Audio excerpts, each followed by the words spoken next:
Shalom bien-aimés, c'est l'heure de l'étude biblique sur la télé évangélique. Vous êtes sur votre émission Dévoilement et ce soir nous parlerons de la grâce de Dieu sur la vie d'un homme. Et souvent nous lisons dans la Bible, soit au début, à la fin des épîtres, où l'apôtre Paul a l'habitude de dire que la grâce de Dieu soit avec vous. Qu'est-ce que ça veut dire cette grâce de Dieu? Quand nous parlons de la grâce de Dieu sur la vie de quelqu'un, quand nous disons que quelqu'un a la grâce de Dieu, qu'est-ce que cela veut dire? Et c'est de ça qu'on parlera sur cette émission ce soir. Et ce sera avec le docteur Olivier. Bonsoir, docteur. Bonsoir. Une fois encore, soyez les bienvenus. Merci sur beaucoup. ce plateau. Et nous ne serons pas seuls, comme d'habitude. Nous sommes avec un public que nous allons rapidement découvrir. Et on va laisser le public se présenter. Moi, je suis Tibus Adjibogo. Le frère Kohelet Abodjanta. Moi, c'est Guy Assoklé. Merci, merci d'être sur ce plateau. Et tout à l'heure, vous aurez l'opportunité de poser des questions ou de faire des apports si vous en avez. Alors, docteur, nous parlerons de la grâce de Dieu. Et nous entendons souvent parler de la grâce dans la Bible. Et la grâce par rapport à la loi, la grâce par rapport à la vie d'un homme. Alors, qu'est-ce que la grâce de Dieu? Oui, déjà dans le livre de Psaume, le chapitre 103, le verset 8, il a dit que Dieu, il fait grâce. Dieu fait grâce. Il est compatissant. Il est rempli de compassion. Il est rempli de miséricorde. Il fait grâce. La grâce, c'est cet esprit de faveur que Dieu dépose sur la vie d'une personne, lui permettant de transcender ses compétences et capacités naturelles. Lorsque vous avez la grâce de Dieu sur vous, vous dépassez vos limites naturelles. Vous manifestez des potentiels qui dépassent votre potentiel humain. Et ça, c'est la grâce de Dieu qui le fait. Nous avons besoin de la grâce de Dieu à tout moment parce que sans ça, nous serions limités naturellement. C'est la grâce de Dieu qui accompagne une personne, la vie d'une personne, et lui permet de réussir dans toutes les trois dimensions, je dirais, de la vie humaine. Et quand vous n'avez pas la grâce de Dieu, vous échouez facilement. Le tout est à savoir comment profiter de la grâce de Dieu, comment bénéficier de la grâce de Dieu, comment jouir de la grâce de Dieu. C'est ça le véritable problème. Sinon, la grâce de Dieu, c'est cet esprit de faveur qu'il dépose sur la vie d'une personne, lui permettant d'évoluer facilement et de transcender tous ses efforts humains. Alors, quand nous entendons que les gens disent souvent, c'est pas la grâce de Dieu que je me suis réveillé ce matin, c'est pas la grâce de Dieu que j'ai ce diplôme, c'est pas la grâce de Dieu que je suis devenu ce que je suis. Est-ce qu'il s'agit de cette faveur dont vous parlez aussi? Évidemment, c'est la même chose. Nous obtenons beaucoup de choses par pure grâce. Nous obtenons beaucoup de choses par pure grâce. Et vous savez, l'homme est créé pour réussir dans trois domaines donnés. Et il ne peut pas réussir sa vie en dehors de la grâce de Dieu. En premier, l'homme est créé, Dieu a créé l'homme pour qu'il réussisse dans le domaine spirituel. Et lorsque vous réussissez votre vie spirituelle, vous ne le pouvez d'ailleurs, vous ne le pouvez pas en dehors de la grâce de Dieu. En deuxième, vous devez réussir votre vie professionnelle sur la terre. Dans le domaine social, dans le domaine financier, dans le domaine professionnel, je veux dire.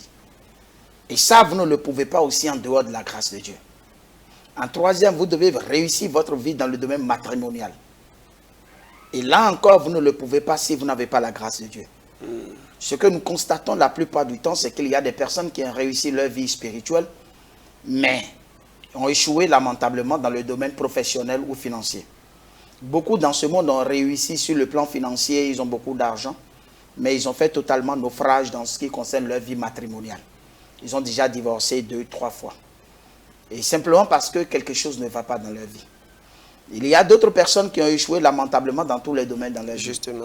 Ils n'ont pas de vie spirituelle, ils n'ont pas de vie professionnelle, ils n'ont pas de vie matrimoniale. Et quand c'est comme ça, vous êtes venu sur la terre pour faire quoi? C'est que votre existence sur la terre n'a pas de sens. Pour donner un sens à son existence sur la terre, il faut forcément que notre vie soit accompagnée par la grâce de Dieu. Amen. La grâce de Dieu est un élément très capital dans la réussite. En effet, nous avons besoin en total de 3 choses pour réussir notre vie. De la grâce de Dieu, nous avons besoin du courage, nous avons besoin de la sagesse. Ces 3 éléments contribuent à notre évolution et à notre succès dans tous les domaines de notre vie sur la terre. Okay. Quoique la grâce de Dieu soit sur la vie de Josué, Dieu dit toujours à Josué, prends courage et persévère. Fortifie-toi. Prends courage. Le courage, c'est un élément capital. Mais plusieurs ne savent pas ce que c'est que le courage. Et après cela, nous avons la sagesse. La sagesse nous permet d'être au bon moment, au bon endroit. Quand vous êtes au mauvais endroit, au mauvais moment, ça veut dire que vous ne savez pas discerner des choses. Ça peut arriver à tout moment. Mais aujourd'hui, je voudrais que nous comprenions plus sur le numéro 1, c'est-à-dire la grâce de Dieu. Lorsqu'elle se manifeste sur votre vie et qu'elle vous accompagne, c'est comme s'il y a une onction particulière qui vous accompagne. Et elle vous permet de transcender, de vous dépasser vous-même. Mais la Bible relate au moins 4 types de grâce. La Bible relate 4 types de grâce qui ne fonctionnent pas tous de la même manière. Oui. Il y a la grâce salvatrice qui fonctionne de façon à offrir le salut à une personne. Dans Éphésiens 2, verset 8, il est dit que nous sommes sauvés par la grâce, par le moyen de la foi, et que cela ne vient pas de nous, c'est le don de Dieu. Et la Bible dit dans Tite 2, verset 11, que la grâce de Dieu, source de salut, a été manifestée à tous les hommes. Pour dire que cette grâce qui nous permet d'avoir le salut est la faveur que Dieu accorde aux humains à travers Jésus-Christ pour obtenir le Saint-Esprit dans leur vie. Et c'est ça d'ailleurs le salut. Lorsque vous avez la grâce sur vous, je vais parler de la grâce salvatrice, eh bien, elle vous permet de bénéficier du Saint-Esprit de Dieu. C'est des choses que nous ne méritons pas. Il y a la foi et le Saint-Esprit que nous ne méritons pas auprès de Dieu. Mais dans sa compassion et dans son amour, il dispose de la foi, il dispose du Saint-Esprit. Ce qui maintenant nous permet d'être en relation avec lui et d'être réconcilié avec lui. Quelqu'un qui a le Saint-Esprit, il devient en même temps ami de Dieu, il devient enfant de Dieu. Vous voyez un peu. Et ça, ce n'est pas pure grâce. Mais la condition de cette grâce, c'est que vous devez d'abord écouter l'évangile, comprendre l'évangile, accepter l'évangile et confesser l'évangile. L'évangile, c'est l'œuvre de la croix. Vous l'écoutez, vous le comprenez, vous l'acceptez et vous le confessez. Ça vous donne le droit de bénéficier maintenant de la grâce de Dieu. Donc, du Saint-Esprit et de la foi de Dieu. Ça, on appelle ça la grâce salvatrice. En deuxième, nous avons la grâce talentueuse. Et ça, par exemple, que l'apôtre Paul dit dans 1 Corinthiens 15, verset 10, il dit « Je suis ce que je suis par la grâce de Dieu. J'ai travaillé plus que eux tous.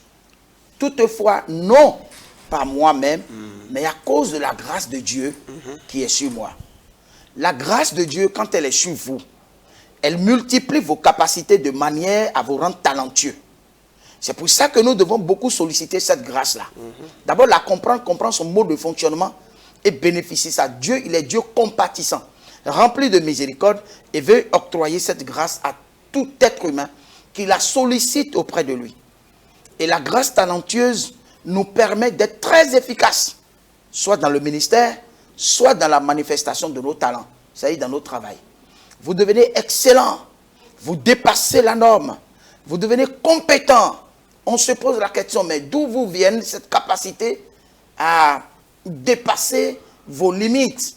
C'est une grâce. Cette grâce se manifeste par l'esprit qu'on a déposé sur nous.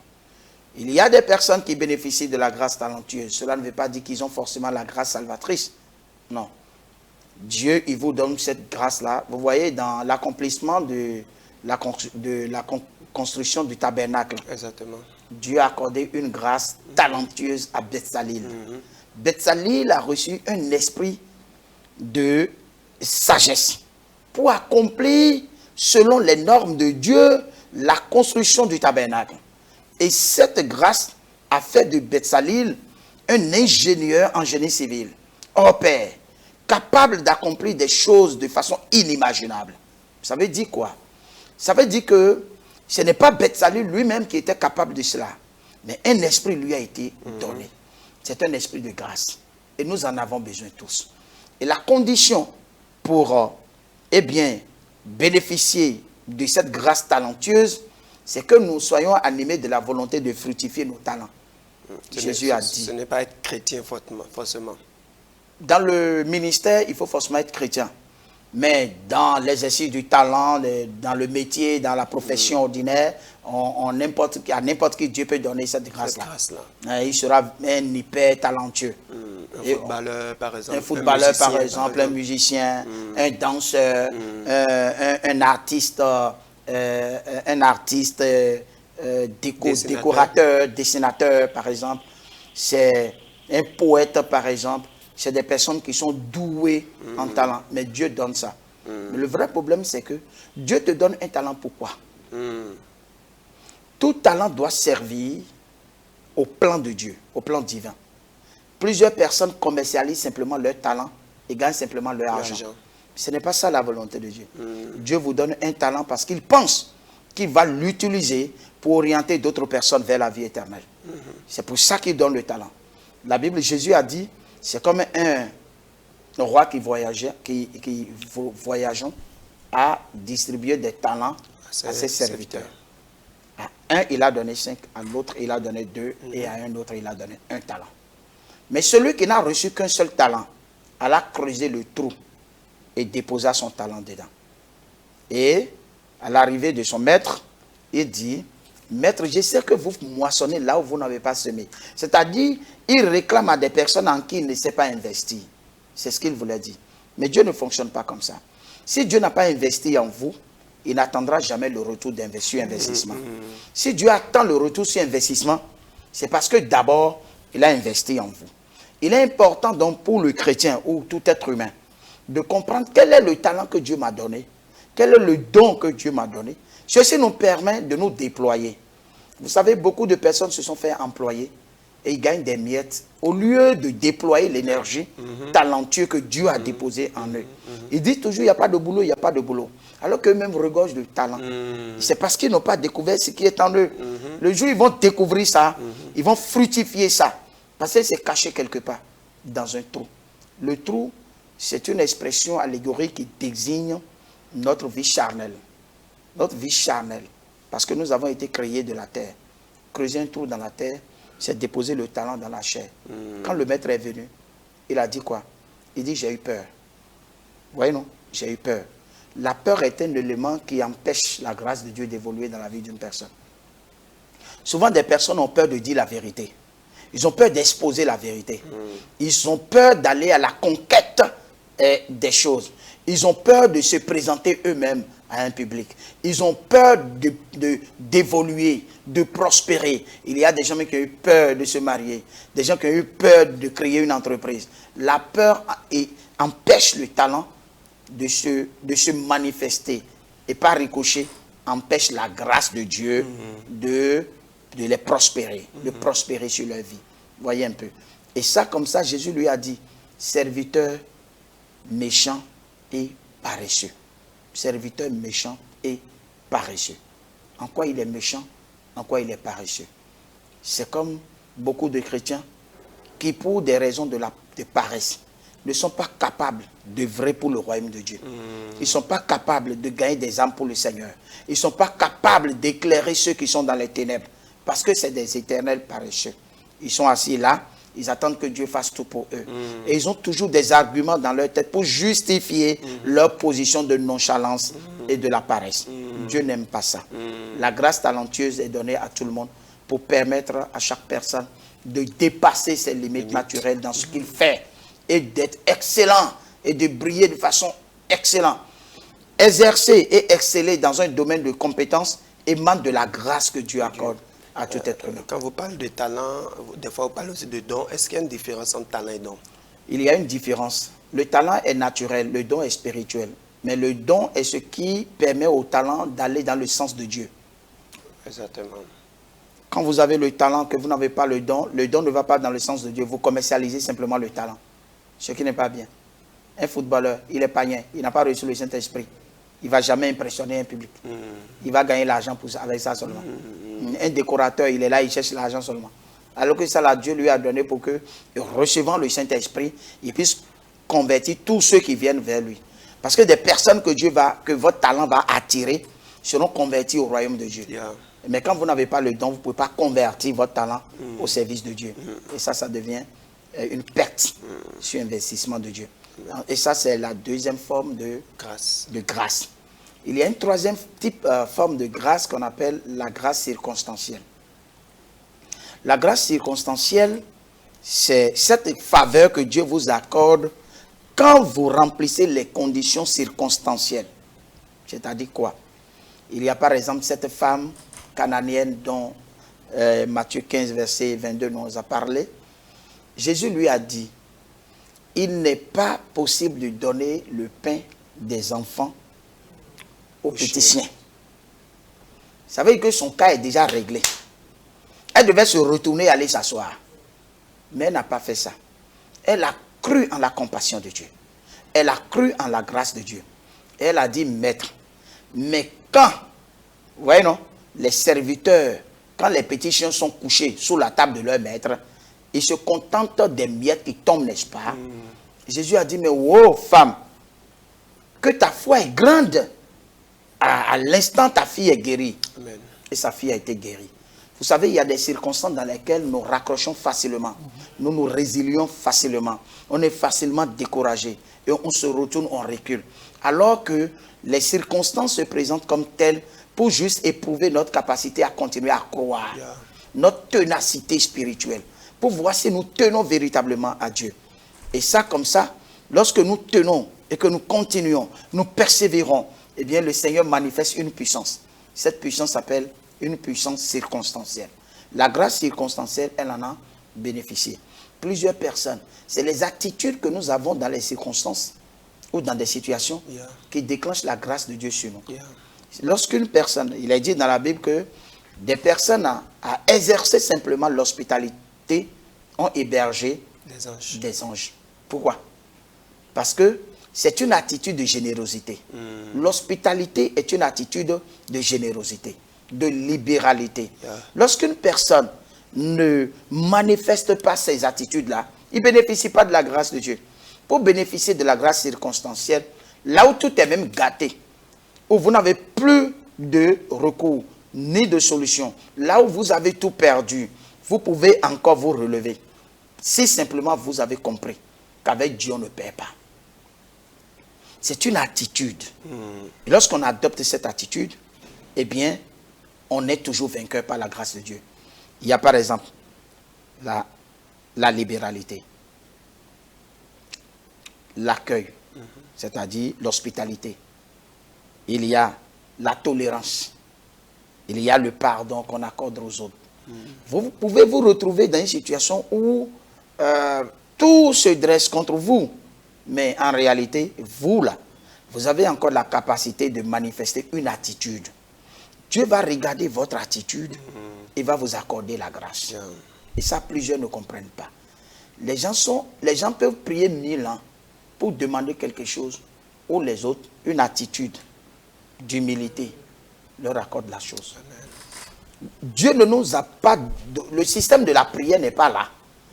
Pour que nous nous focalisons là-dessus, comme quoi c'est le seul moyen par lequel on acquiert toutes choses auprès de Dieu. Non. Je peux être en train de prier pour demander quelque chose. Et toi, tu ne pries pas. Mais tu as une attitude de générosité à l'égard d'une personne. Lui, ses parents vont te connaître par ton attitude de générosité. Les amis de ses parents vont te connaître. Et comme ça, ça va créer un cercle de grâce. Et de cette grâce, ça va sortir une opportunité qui te sera favorable. On appelle ça la grâce circonstancielle. Alors, beaucoup de chrétiens, qu'est-ce qu'ils font aujourd'hui? Ils se sont focalisés simplement sur, je ne dirais même pas Dieu, mais sur la prière, je ne dirais même pas encore prière. Mais ils n'ont pas compris les principes fondamentaux du fonctionnement du royaume de Dieu. Comme ils sont focalisés sur un seul moyen. Sur un seul moyen. Et vous les voyez simplement en train de prier ou en train de jeûner. Mais non, peut-être que Dieu veut qu'en ce même moment-là, tu sois gentil avec quelqu'un. Parce que Dieu, là, ce qu'il veut te faire, là, c'est pas quelqu'un. Donc, on te fait rencontrer les personnes par une grâce circonstancielle. Mais toi, tu n'en profites pas. À cause de ton attitude. Vous ne pouvez pas savoir, beaucoup de chrétiens, de par le monde, souffrent aujourd'hui. Ils se sont retrouvés dans le chômage et ils sont en train de prier là-bas. Ils vont prier tout le temps, ils ne vont pas gagner boulot.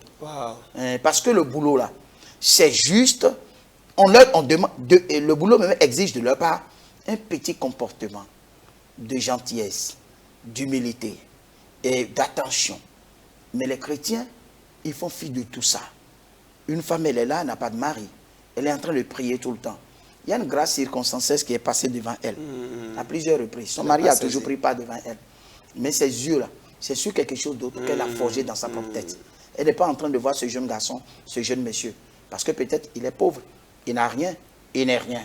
Mais dans 5 ans, celui-là, dans 10 ans, celui-là, il va devenir millionnaire, milliardaire, si possible. Mais elle ne voit pas ça aujourd'hui. La grâce passe et la grâce l'échappe. Pourtant, elle continue de prier. Elle continue de demander la chose à Dieu. Et ça, c'est l'échec même des chrétiens. Les chrétiens ne savent pas la plupart du temps comment saisir les opportunités de grâce.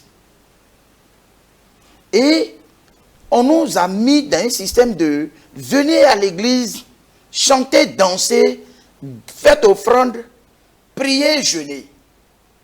Et ça ne nous a pas arrangé. Ça ne nous a pas arrangé parce qu'on a eu un esprit fermé. On a connu Dieu d'une manière restreinte. Yeah. On a limité Dieu dans notre bâtiment. Exactement. Et on a localisé Dieu quelque part. Mais Dieu, il est universel. Il est multidimensionnel. Il peut faire au-delà de ce que nous imaginons et de ce que nous pensons. Mais ça, là, il faut que le chrétien quitte son carcan, son environnement prisonnier de religion.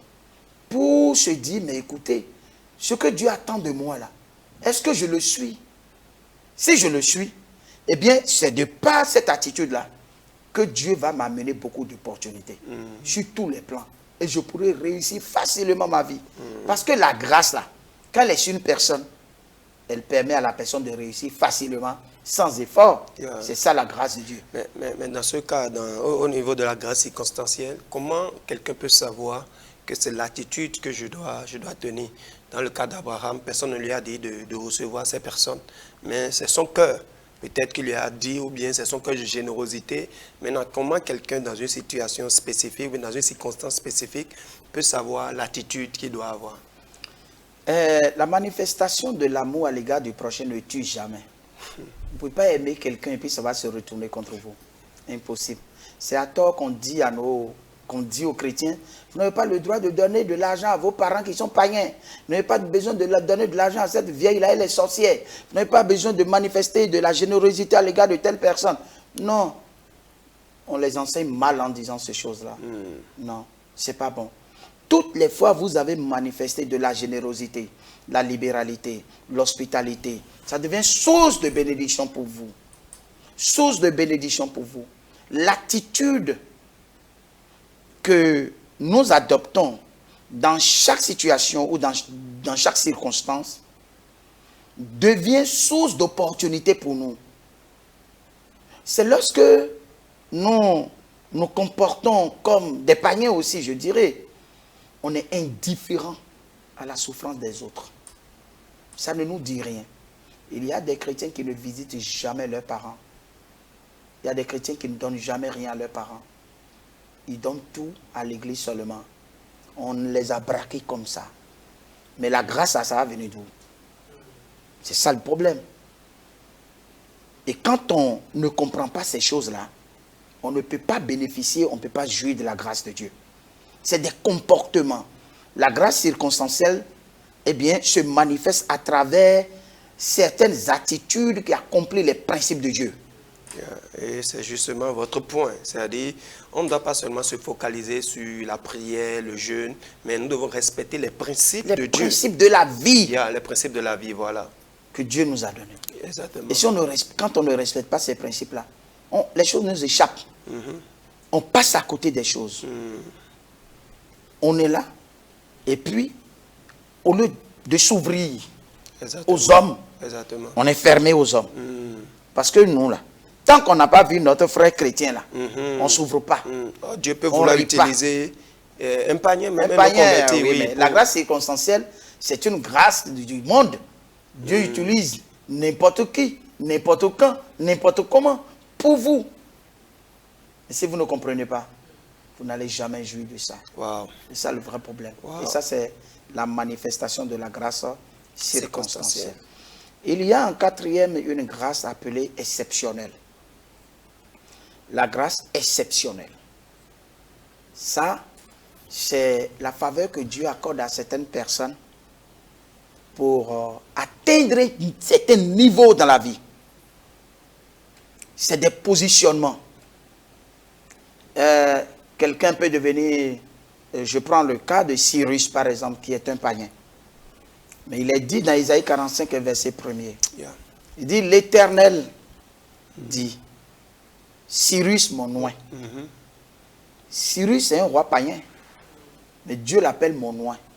C'est-à-dire que Cyrus bénéficiait d'une grâce exceptionnelle.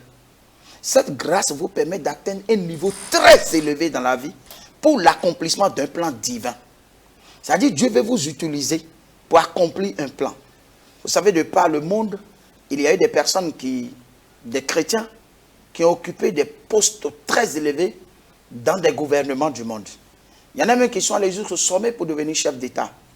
Mais quand ils sont arrivés là-bas, ils n'ont pas joui de cette grâce exceptionnelle de Dieu pour accomplir le plan divin. Pourquoi je suis ici? Est-ce que je suis venu à ce poste-là par ma force, par mon intelligence, par ma capacité? Non, c'est une grâce. Mais qu'est-ce qui est attaché à cette grâce exceptionnelle? Lorsque quelqu'un bénéficie d'une grâce exceptionnelle, cela ne veut pas dire que s'il meurt, il va aller au ciel. Hein. Non. Il n'y a que la grâce salvatrice qui accorde la vie éternelle à une personne sur la terre. Donc ça veut dire que toutes ces grâces dont nous parlons, on peut les avoir. Si on n'a pas la grâce salvatrice, on n'ira pas au ciel. On n'ira pas au ciel. La grâce salvatrice nous oriente vers le ciel. Amen. La grâce talentueuse nous permet de déployer un grand ministère. La grâce circonstancielle nous permet de bénéficier d'un bienfait et de régler un problème de l'heure, un problème circonstanciellement. Et puis, la grâce exceptionnelle nous permet maintenant d'atteindre un niveau très élevé pour accomplir un plan divin. En ce qui concerne Cyrus, par exemple, Dieu l'a choisi parce que Dieu voulait l'utiliser pour libérer le peuple d'Israël de la captivité babylonienne. Israël venait d'accomplir ses 70 ans de captivité et c'était le moment de sa libération. Daniel a prié et le Seigneur lui a dit, voilà le temps qui a été reparti. Il a dit, 70 semaines d'années ont été planifiées sur toi et sur ta ville sainte. Daniel avait compris que c'était l'heure de leur libération. Mais qui va les libérer? Alors Dieu va préparer le roi Cyrus, qui venait attaquer le roi babylonien. Il va assujettir Babylone. Il va sortir un décret de la libération du peuple d'Israël. Alors ça veut dire que cette grâce exceptionnelle que Dieu lui a accordée était pour accomplir un plan divin. Ça existe encore jusqu'à aujourd'hui. Nous nous retrouvons dans des positions que nous ne méritons pas. Nous nous retrouvons dans des endroits que nous ne méritons pas, dans des faveurs que nous ne méritons pas. C'est exceptionnel. Nous devons dire, Seigneur, pourquoi tu m'as permis cela? C'est pour accomplir forcément un plan divin. Nous ne sommes pas sauvés parce que nous méritons le salut. Nous sommes sauvés parce qu'au travers de nous, il y a des milliers de personnes qui nous attendent pour être aussi sauvés. Mais quand nous, on a reçu le salut, on est allé se coucher tranquillement. Notre oncle est là, notre tante est là, nos cousins sont là, nos neveux sont là, nos nièces sont là. Et Dieu sait que par nous, ils pourront être sauvés. Et il nous a sauvés miraculeusement. Nous avons reçu une grâce salvatrice de façon exceptionnelle. Mais nous ne l'avons pas mis au profit. Dieu nous regarde et dit, mais regardez, regardez, regardez. Il y a des gens qui ont reçu une grâce talentueuse. Et ils accomplissent des choses les plus extraordinaires. Mais au lieu de s'occuper de leurs clients, pour les amener dans la vie éternelle, c'est affaire d'argent simplement, ils ont traité tout le temps. Ils ont perdu de vue le plan de Dieu dans la grâce. Vous voyez un peu. Donc quand la grâce de Dieu, quand nous lisons la Bible, nous devons comprendre le fonctionnement de la grâce de Dieu et dire, Seigneur, tu m'as fait grâce. Je ne voudrais pas que cette grâce soit vaine. Parce que la grâce de Dieu peut être vaine. Parce que tu l'as reçue, mais tu ne jouis pas. Très bien. Il y a d'autres même qui se sont privés de la grâce de Dieu. La Bible dit dans Hébreux, je crois, chapitre 12, verset 15 à 16, 17. Il dit que personne ne se prive de la grâce de Dieu. Comme c'est le cas des sots, qui pour un mets a vendu son droit d'aînesse. Beaucoup de chrétiens font ça aujourd'hui. Ils se privent de la grâce de Dieu. pour des raisons de satisfaction de leur. Donc, ça veut dire que c'est le péché qui peut amener quelqu'un à se priver de la grâce. Évidemment, puisqu'on a même dit que, comme Esau qui était impudique et qui était aussi profane, Exactement, profane. ça veut dire que Esau s'adonnait à de l'impudicité et il profanait les choses sacrées. Alors, quand un chrétien sur qui la grâce de Dieu est, ne connaît pas la valeur de la grâce, il profane ça. Il vit dans la débauche, dans l'impudicité, dans la compagnie des moqueurs. Il vit avec des gens qui ne lui apporteront rien. Et puis ils sont toujours dans des trucs de bassesse. Le chrétien qui ne reconnaît pas son identité, qui ne se respecte pas, qui ne respecte pas son engagement vis-à-vis de Dieu, qui ne respecte pas les dons que Dieu a déposés en lui, tu vas le retrouver avec des gens de rien. Il est en train de manger avec eux. Il est en train de saboter la valeur sacrée de ce que Dieu a déposé en lui. Et comme ça, là, il se prive de la grâce de Dieu. Et plusieurs se sont privés de la grâce de Dieu comme ça. Wow. Et je profite de cette occasion et je dis, Seigneur, pour toutes ces personnes qui se sont déjà privées de la grâce de Dieu, ou sur lesquelles la grâce de Dieu a été vaine, je te prie, Seigneur, dans ta compassion et dans ton amour, couronne-les de ta grâce. Amen. Ramène ta grâce sur leur vie. Amen. Réactive la grâce sur leur vie. Amen. Tous ceux-là qui ont échappé à la grâce, qui sont passés à côté de la grâce, ou qui ont dévalué la grâce, ou qui ont profané la grâce, je prie que Seigneur, dans ton amour, que tu leur accordes la grâce au nom de Jésus. Que l'esprit de grâce les touche encore. L'esprit de grâce les localise. Ceux qui ont perdu leur boulot, qui ont perdu leur santé, qui ont perdu leur famille, qui ont perdu leurs enfants, qui ont perdu leur épouse ou leur époux, simplement parce qu'ils ne savent pas jouir de la grâce de Dieu, parce qu'ils ont profané la grâce. Je te prie, Seigneur, dans ta miséricorde, que ta grâce les localise à nouveau. Amen. Que les foyers soient restaurés, Amen. que les travaux soient restaurés, Amen. que les familles soient restaurées. Amen. Seigneur, que tout ce qu'ils ont perdu les localise à nouveau par la grâce. Yes. Et que ton nom soit béni. Amen. Merci pour ton amour. Yes. Au nom de Jésus, nous avons prié. Amen. Avant de quitter ce point, la dernière grâce dont vous avez parlé, la grâce exceptionnelle. Nous avons vu, vous avez dans l'exemple de Cyrus, un roi païen, que Dieu a oint et Dieu l'a utilisé pour son peuple. Yes. Et est-ce qu'aujourd'hui, en tant que chrétien, des fois, est-ce qu'on peut croire en ces choses? Est-ce que Dieu a la capacité de donner une grâce exceptionnelle à un féticheur, par exemple, pour pouvoir accomplir quelque chose? Et quelle sera l'attitude d'un chrétien aujourd'hui qui se dit, mais lui, c'est un féticheur. Est-ce que Dieu peut l'utiliser pour faire quelque chose dans le royaume? Lui, c'est un païen. Est-ce que Dieu peut l'utiliser pour accomplir un dessein? Est-ce qu'on a raison de penser comme ça, que Dieu ne peut pas utiliser quelqu'un, parlant de la grâce exceptionnelle? Oui, on n'a pas raison de penser que Dieu ne peut pas utiliser une personne pour nous parce qu'il est féticheur. Non. La grâce exceptionnelle, là, ça ne fait pas du féticheur quelqu'un de sauvé. Il ne va pas aller au ciel. Mais il est toujours créature de Dieu. Et à tout moment, Dieu peut mettre la main sur lui pour accomplir quelque chose. Ok. Oui. Est-ce que vous savez que il fut un temps, je crois à Cotonou ici, il y a un quartier de Cotonou où se trouvait un grand arbre. Un grand arbre devant une maison. Et cette famille s'est convertie. Et quand la famille s'est convertie, ils ont sollicité de couper l'arbre là. Ils ont passé partout. Ça n'a pas été possible. Les membres, les autorités locales, les membres du gouvernement et tous s'en sont opposés.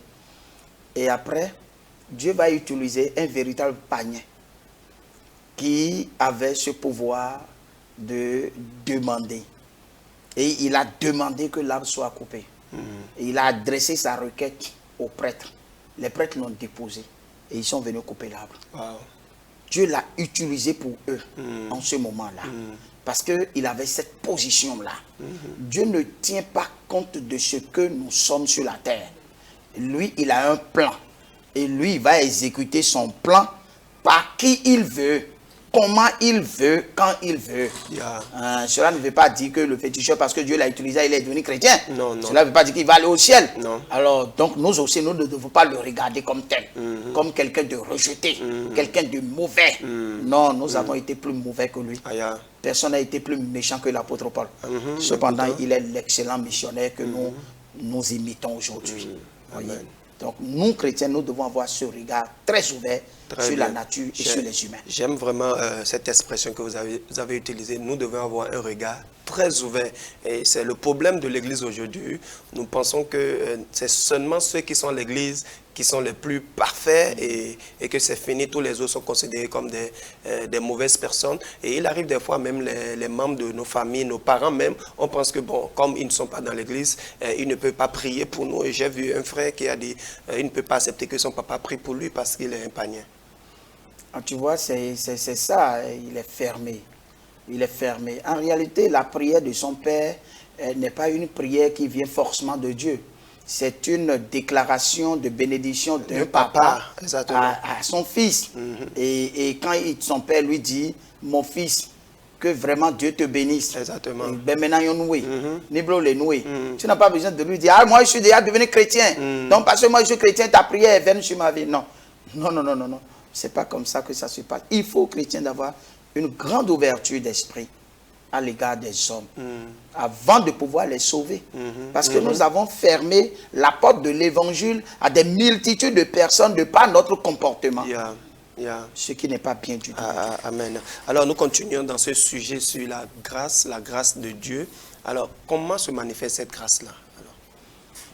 La grâce étant un esprit, eh bien Dieu vous le donne selon qu'il veut vous utiliser. Dans les circonstances dans lesquelles il veut vous utiliser, il vous accorde cette grâce-là.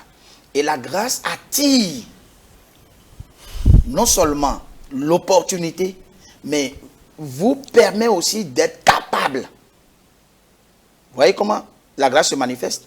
Elle vous permet d'être capable des choses dont naturellement vous ne pourriez jamais être capable. Ça veut dire quoi? La grâce vous fait dépasser vos limites naturelles.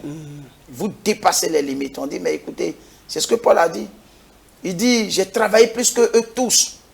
Mais écoutez, comment toi tu as pu travailler plus que tous? Heureusement qu'il a ajouté, toutefois, à cause de la grâce de Dieu qui est sur moi. Ça veut dire que la grâce qui est sur lui là a une densité plus élevée que la grâce qui était sur les autres. C'est pour ça qu'il a pu travailler plus que les autres. Donc, il fournissait de l'énergie infatigable. C'est la grâce qui a fait ça. Ce n'est pas qu'il est spécial. Non, ce n'est pas qu'il est spécial, il est doué, ou bien il est intellectuel. Non, non, non, non, non, non, non. C'est parce que quelque chose, une grâce de dopage, qu'on appelle la grâce talentueuse, l'a accompagné sa vie. Il était toujours en force, toujours en forme, toujours attentif, et toujours, il est toujours réceptif. Il reçoit, il transmet, il est toujours prêt. On se dit, mais comment? Tu as eu cette énergie-là où? C'est l'énergie de la grâce. Est-ce qu'on peut désirer la grâce de Dieu sur la vie de quelqu'un? Par exemple, l'apôtre Paul, je vois la manière dont il fait, il dit, waouh, cette grâce-là, je vais l'obtenir aussi. Est-ce qu'on peut l'obtenir comme ça? Non, la grâce talentueuse, elle, se manifeste en fonction de votre appel. Exactement. Si vous avez un appel pour accomplir quelque chose de grand, on vous donnera une grâce aussi élevée. Mais le tout est rattaché à nos appels. Si vous n'avez pas cette fonction, si on ne vous a pas appelé à cette fonction, on ne vous donnera pas une telle grâce. Paul, lui, il est le ministre de Dieu auprès des païens. Mais regardez toutes les nations du monde. Il est le ministre appelé auprès des païens. Donc il est normal. Et il a parcouru le monde entier de son époque. Le monde entier de son temps, de son époque-là. Paul a parcouru ce monde-là. Ce monde entier.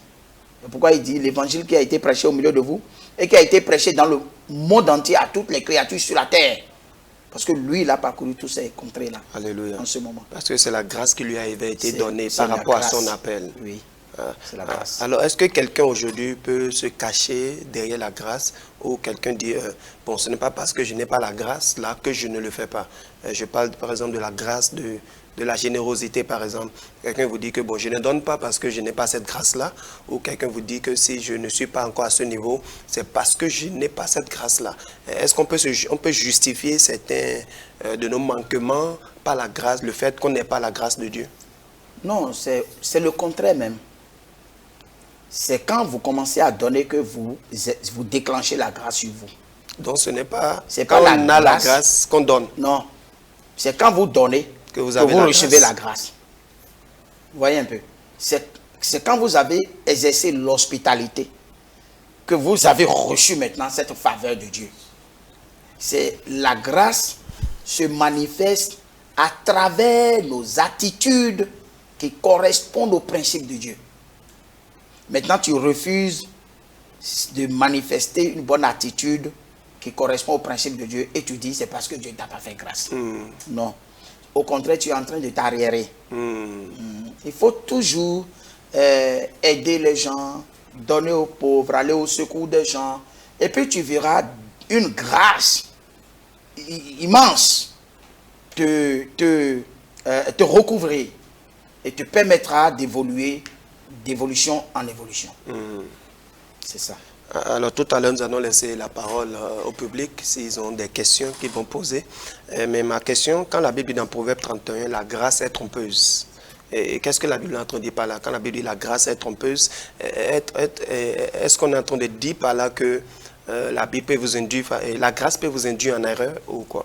Non, cela veut dire que la beauté est vaine et la grâce est trompeuse. C'est-à-dire que si un jour, une femme se retrouve à être l'épouse d'un chef d'État, qu'elle ne croit pas que c'est parce qu'elle est belle. Ça risque de la tromper. Elle va peut-être croire que c'est sa capacité naturelle qui l'a amenée là. La grâce est trompeuse. Ça veut simplement dire que ça ne demande pas de l'effort humain et que personne ne s'en glorifie. Pour dire oui, c'est parce que je suis ça. Je suis intelligent, j'étais à l'école, c'est parce que mes parents investissent sur moi. Non. Tu risques de te tromper. C'est la grâce qui se manifeste là. Est-ce que Dieu peut donner la grâce de mariage à certaines personnes et ne pas la donner à d'autres personnes? Est-ce qu'il peut donner la grâce de voyager à certaines personnes? Est-ce qu'il peut faire grâce à certaines personnes de réussir pendant que d'autres n'en ont pas? Là, nous parlons de la grâce circonstancielle. En cas de voyage, si vous remplissez les conditions, vous allez voyager. Pour mariage. Même chose pour le mariage. Si vous remplissez les conditions, le Seigneur vous accompagnera. Si vous ne remplissez pas les conditions et que vous attendez une autre grâce, ça va être peut-être une grâce exceptionnelle. Mais quand c'est une grâce exceptionnelle, c'est que Dieu l'a permis pour une raison, pour une cause. Vous voyez un peu. Mais sinon, la grâce circonstancielle, vous avez besoin de boulot, vous avez rempli les conditions, le Seigneur va vous accompagner par grâce. Mais il y a des gens qui ont rempli les conditions aujourd'hui, mais qui n'en ont pas. Et ils ont le diplôme qu'il faut, les expériences qu'il faut, mais ils n'ont pas de travail. Justement, c'est que ils ont rempli les conditions d'accréditation, mais pas des conditions d'attitude. Ici, la grâce circonstante ne déclenche que lorsque nous avons une attitude adéquate. Par rapport à une circonstance. Par rapport à la circonstance. Exactement. Vous voyez un peu. Et il y a des chrétiens qui manquent de boulot, Un jour, invitez-les, demandez-les. Peut-être que quelque part, il est indiscipliné, il est insoumis, il est lent, il est nonchalant, il ne réagit pas bien. Le patron observe tout ça. Hein. Et puis il dira un jour, moi je n'ai pas la grâce de trouver boulot.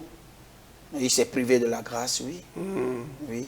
Le dynamisme, l'aptitude, la compétence, l'habileté sont des éléments qui enthousiasment le patron. On ne peut pas ne pas vous sélectionner. C'est des attitudes de séduction. Mais quand on le voit, il est venu au boulot aujourd'hui avec mine, il n'attire pas les gens. Il ne peut pas travailler en équipe. Il n'est pas ouvert. Il prend ses problèmes pour le problème des autres. Et il prend le problème des autres pour ses problèmes. Non, comme ça ne marche pas. Quand la Bible dit j'ai haï Ésaü et que j'ai aimé Jacob, est-ce que ça, ce n'est pas une affaire de grâce où on dit, bon, peut-être à Ésaü, on a donné Dieu, il a la grâce que Dieu l'a aimé, mais et Jacob a eu la grâce d'être aimé par Dieu, mais l'autre n'a pas eu cette grâce-là. Est-ce qu'on peut interpréter ça comme ça, où des personnes, ils n'ont pas la grâce, ils n'ont pas, bon, en griffe, les gens disent pas de chance. Donc lui n'a pas cette chance-là, mais quelqu'un d'autre a la chance-là. Est-ce qu'il peut arriver comme ça?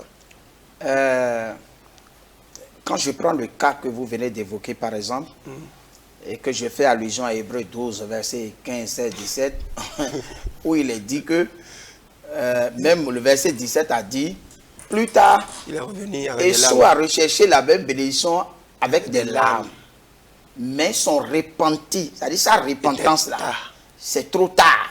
Ça ne peut plus changer quelque chose. Il se repentait de quoi?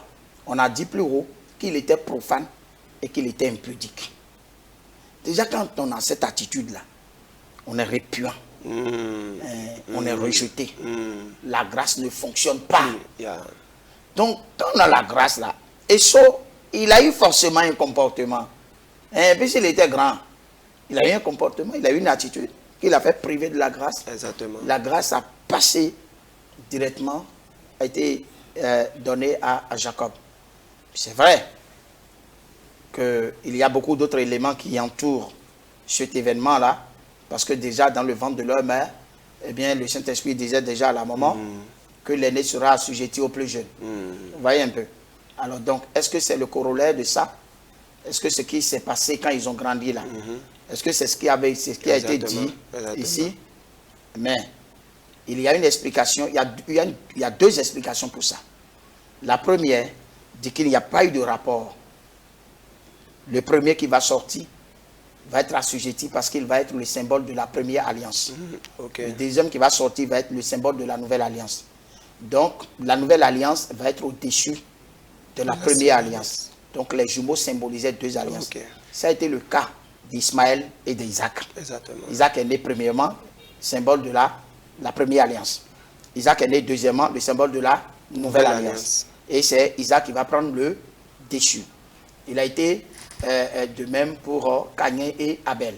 Caïn est né premièrement et Abel par la suite. Donc, quand on comprend bien ces choses-là, on comprend que quelque part, Esau a une attitude qui n'a pas plu à Dieu. Vous voyez un peu. Mais quel que soit que nous sommes, nous avons la grâce ou que nous n'avons pas la grâce, nous devons toujours rester dans les principes de Dieu. Observer, obéir aux principes de Dieu, ce qui va permettre à Dieu de manifester sa grâce sur notre vie. Amen. Est-ce que Dieu peut donner grâce à quelqu'un et ensuite l'enlever? Lorsque Dieu accorde sa grâce à quelqu'un, il ne se répand pas de ses dons. Il ne se répand pas de ses dons. Il ne se répand pas de ses dons. Quand il t'a accordé la grâce est sur toi.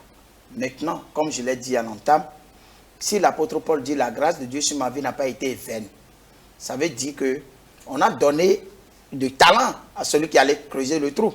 Déjà, on lui a donné le talent. Ça veut dire que c'est déjà une grâce qu'on lui a faite. Maintenant, cette grâce-là, lui, il est allé déposer ça dans le trou. Ça veut dire que la grâce a été vaine. Il y a des comportements et des attitudes qui peuvent rendre vaine la grâce de Dieu. Amen. Merci beaucoup, docteur, pour toutes ces explications. Nous allons passer au public. Est-ce qu'il y a des questions?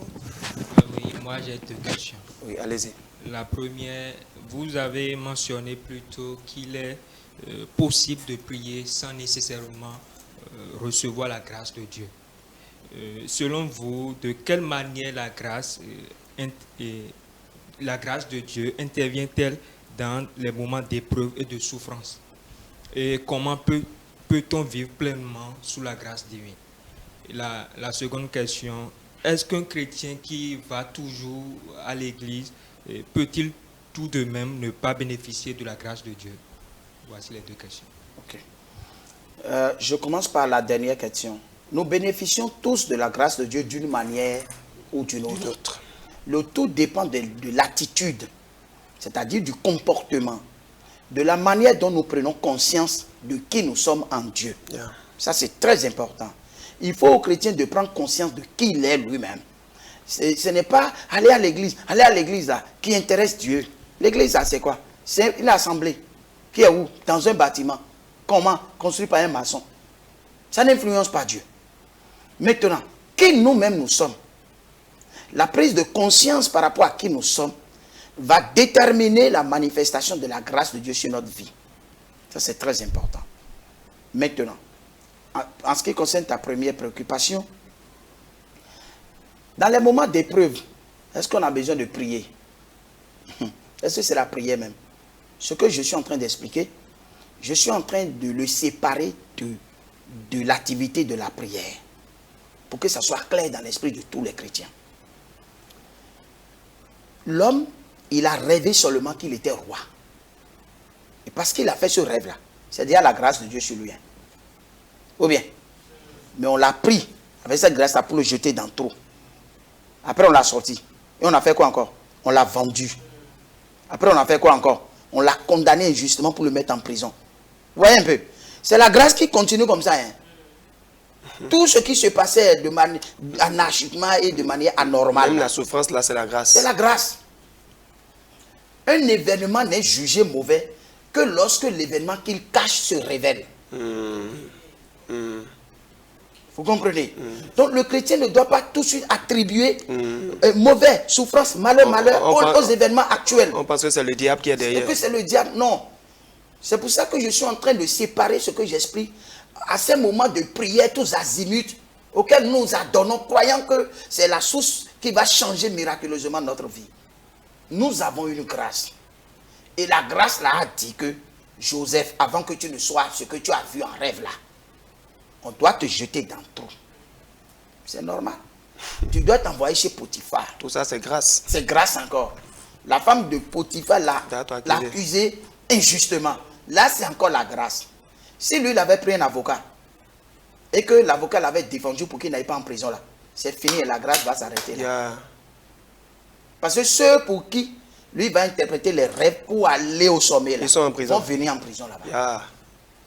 Donc, nous chrétiens, on ne nous enseigne pas bien. C'est pour ça que on jeûne, on prie pour régler les problèmes qui sont naturellement la source même de la grâce. On risque d'avorter la grâce. On avorte la grâce sans le savoir.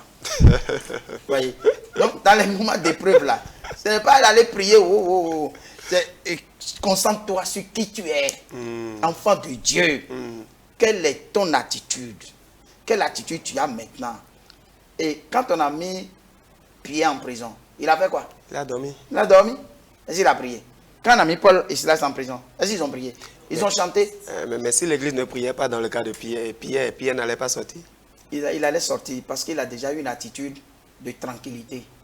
Il n'a pas une attitude d'agité. Il a une attitude de tranquillité, il dort tranquillement. Vous voyez un peu? Et le miracle s'est opéré. Quand le chrétien a des problèmes, il a droit à deux attitudes. Soit il va dormir tranquillement, soit il chante simplement. Dormir et chanter sont deux attitudes qui se ressemblent. Ça prouve que vous n'êtes pas perturbé. Wow. Voyez. Or, le diable veut faire quoi? Il veut nous perturber. Il veut perturber notre quiétude, notre assurance en Dieu. Nous, on lui dit, nous, on s'en fout de ce problème, mais je m'avais dormi. Oh yes. Il y a des chrétiens qui disent, je ne suis pas arrivé à dormir parce qu'il y a tellement de soucis. On est troublé. Je n'ai pas payé le loyer, les enfants sont renvoyés, on n'a pas mangé, papa est là, et puis, etc., etc. Écoutez, tout ça là, c'est le moyen le plus efficace pour que nous entrions dans la destinée prophétique. Alléluia. Amen. Merci beaucoup, docteur. Merci. On va prendre une autre question. Bel enseignement. Ma question est la suivante. Quelle différence faisons-nous entre grâce et approbation de Dieu? Oui, c'est vrai. Il y a une différence entre la grâce et l'approbation de Dieu. Dieu, il approuve vos voies. Vous êtes approuvé de Dieu. Votre attitude, votre comportement, votre état d'esprit, votre manière de penser, de réfléchir. Dieu approuve ça. Mais cela ne l'oblige pas à vous dire que vous allez devenir docteur. À vous dire que vous allez devenir pasteur. Dieu peut approuver vos voies. Mais cela ne l'oblige pas à vous donner une grâce talentueuse. Une faveur talentueuse. Non. Quand Dieu approuve vos voies, c'est une bonne chose. Il dispose même vos ennemis à vos services. Et vous prospérez naturellement. Mais ici, il y a des grâces qui sont des grâces, soit salvatrices, soit talentueuses, soit circonstancielles, soit exceptionnelles, que Dieu manifeste sur la vie de certaines personnes. Ok, merci. Merci beaucoup, docteur. Ma question suivante se base sur l'exemple de l'économe infidèle, décrit en Luc 16 au verset 9. où l'économe, enfin, l'intendant s'est rendu compte que l'économe n'était pas fidèle dans les ressources voilà, dans ses ressources. Oui. Et se voyant à la porte, l'économe a décidé, s'est dit, mais qu'est-ce que je peux bien faire? Il a commencé à se rapprocher de ceux qui doivent à son maître, Oui. pour essayer de négocier en quelque sorte une faveur auprès d'eux, à telle enseigne où dès qu'il quittera son maître, il pourra trouver place auprès des autres, de ces gens-là. Alors ma question est la suivante. Lui, il a fait preuve d'une attitude.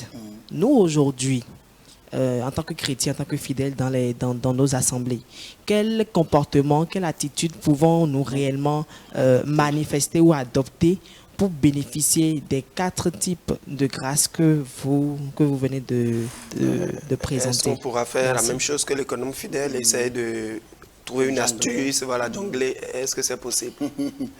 C'est vrai que cette parabole, c'est le Seigneur qui l'a donnée lui-même. Et le Seigneur ne dit pas les choses naturellement. Le Seigneur dit les choses spirituellement.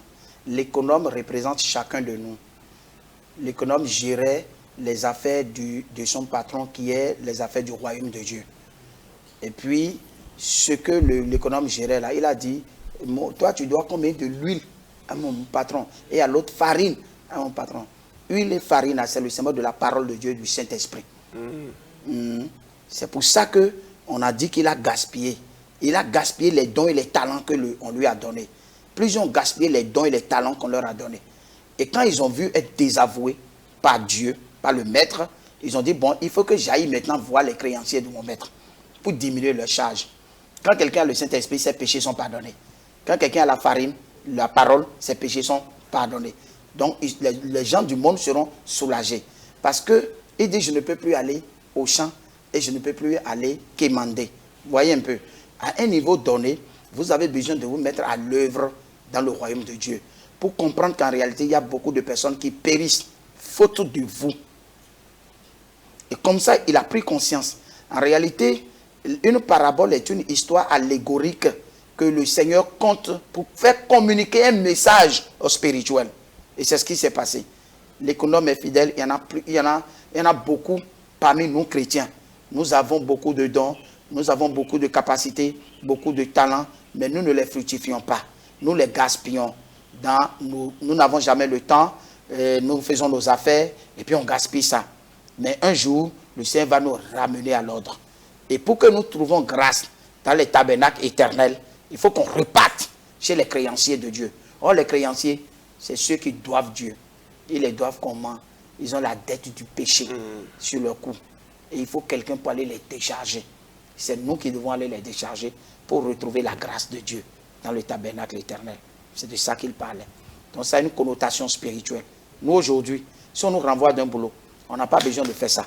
Parce que Jésus est en train de conter une histoire spirituelle. Ça n'a rien à voir avec nos activités sur terre. Ok, merci. Donc, quelle attitude devons-nous exprimer, ou bien quelle qualité devons-nous exprimer par rapport à chacune des grâces que vous avez présentées? Effectivement. En ce qui concerne la grâce talentueuse et la grâce salvatrice, la condition sine qua non, c'est écouter et accepter la parole. Aimer la parole de Dieu. S'approcher de la parole de Dieu. En ce qui concerne la grâce talentueuse, c'est découvrir le talent et fructifier ça. Ne pas être paresseux, ne pas être nonchalant, ne pas se résilier, ne pas renoncer, ne pas abandonner. Et comme ça, on sera un puissant talentueux. Vous voyez, quelqu'un qui fait quelque chose un peu, chaque jour, finira un jour par se retrouver devant grandes choses. Et ça, c'est comme ça le talent se manifeste. En ce qui concerne la grâce circonstancielle, là, nous avons besoin d'une attitude de générosité, d'amour, de compassion, de tolérance, de pardon aux autres. Et comme ça, nous allons nous retrouver dans une grâce qui va régler nous aussi tous nos problèmes de façon circonstancielle. En ce qui concerne la grâce exceptionnelle, ça c'est Dieu seulement qui détermine ça, de par la providence. C'est lui qui dit, je veux celui-là pour telle chose, je veux celui-là pour telle chose. Et puis lui là, quand Dieu décide là, personne ne peut s'y opposer. C'est comme ça. Alors merci beaucoup docteur pour toute cette lumière.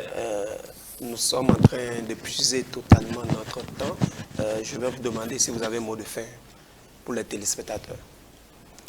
Oui, mon mot de fin consiste à inviter tous les chrétiens à prendre conscience de leur identité. Nous devons prendre conscience de notre identité spirituelle. Savoir que nous sommes dans le monde, mais que nous ne sommes pas du monde. Le monde a une façon de fonctionner. Le royaume de Dieu également a une façon de fonctionner. Nous ne devons pas nous mélanger avec le monde. Nous ne devons pas perdre de vue notre fil conducteur. Nous sommes ici aujourd'hui, mais demain, nous serons dans l'éternité. Et pour cela, nous devons accomplir efficacement ce pourquoi nous sommes ici. Nous ne pouvons pas réussir ça en dehors de la grâce. Et il faut avoir une attitude adéquate, comme je viens de le dire. Je prie donc que le Seigneur vous aide à avoir l'attitude adéquate pour bénéficier de la grâce de Dieu, afin que nul ne se prive de la grâce et que la grâce sur la vie de chacun ne soit pas vaine. Que Dieu vous bénisse. Shalom. Shalom. Shalom. Amen. Merci. Merci beaucoup au docteur. Merci aussi à vous, membres du public. Ce soir, nous avions parlé de la grâce de Dieu sur la vie d'un homme.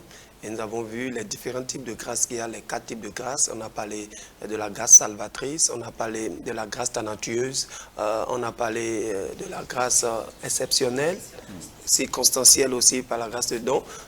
Toutes ces grâces, nous en avons besoin et nous avons parlé aussi des attitudes qu'il faut pour bénéficier de ces types de grâces. Bien-aimés, que le Seigneur nous bénisse dans nos maisons. Nous allons nous retrouver une prochaine fois pour un autre numéro. N'hésitez pas, si le Seigneur vous met à cœur, de soutenir cette émission, de pousser cette émission. Nous utilisons l'électricité, nous utilisons assez de choses. Si le Seigneur vous met à cœur de nous soutenir, n'hésitez pas à le faire au travers des numéros qui sont affichés à l'écran. Si vous souhaitez aussi participer à cette émission, n'hésitez pas aussi à nous écrire sur ce même numéro. Que le Seigneur vous bénisse. À la prochaine.